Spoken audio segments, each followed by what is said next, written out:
আজকের একটা নতুন ব্লগস তোমাদের সামনে নিয়ে তুলছি। দেখো বন্ধুরা, আজ সানডের দিন।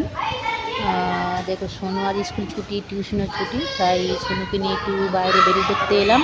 মানে ও দুপুরে খাওয়া দাওয়া করে আমাকে একটু বলে বিশ্রাম নিতে দিচ্ছে না। মাম্মি চলো বাইরে চলো, খেলা করবো, সাইকেল চালাবো। তাই একটু রেস্ট দিতে চাইছি। চলে এলাম, সোনুকে নিয়ে বাইরে বেরিয়ে এলাম। দেখো সাইকেলটা পার্কিং করে রেখে বন্ধুদের সঙ্গে খেলা করছে। বন্ধুরা দেখো সোনু সেই দিকে দাঁড়িয়ে আছে বন্ধুরা। আর আমি একটা মন্দিরে বসেছি। তোমাদের সবাইকে মন্দিরটা দেখিয়েছিলাম। শিব মন্দির, এইটা বিশাল বড় মন্দির, খুব ভালো এখানে পুজো হয় বন্ধুরা। আর এখানে বসে আছি, আমার সোনু বন্ধুদের সঙ্গে খেলা করছে, ফুটবল খেলা করছে।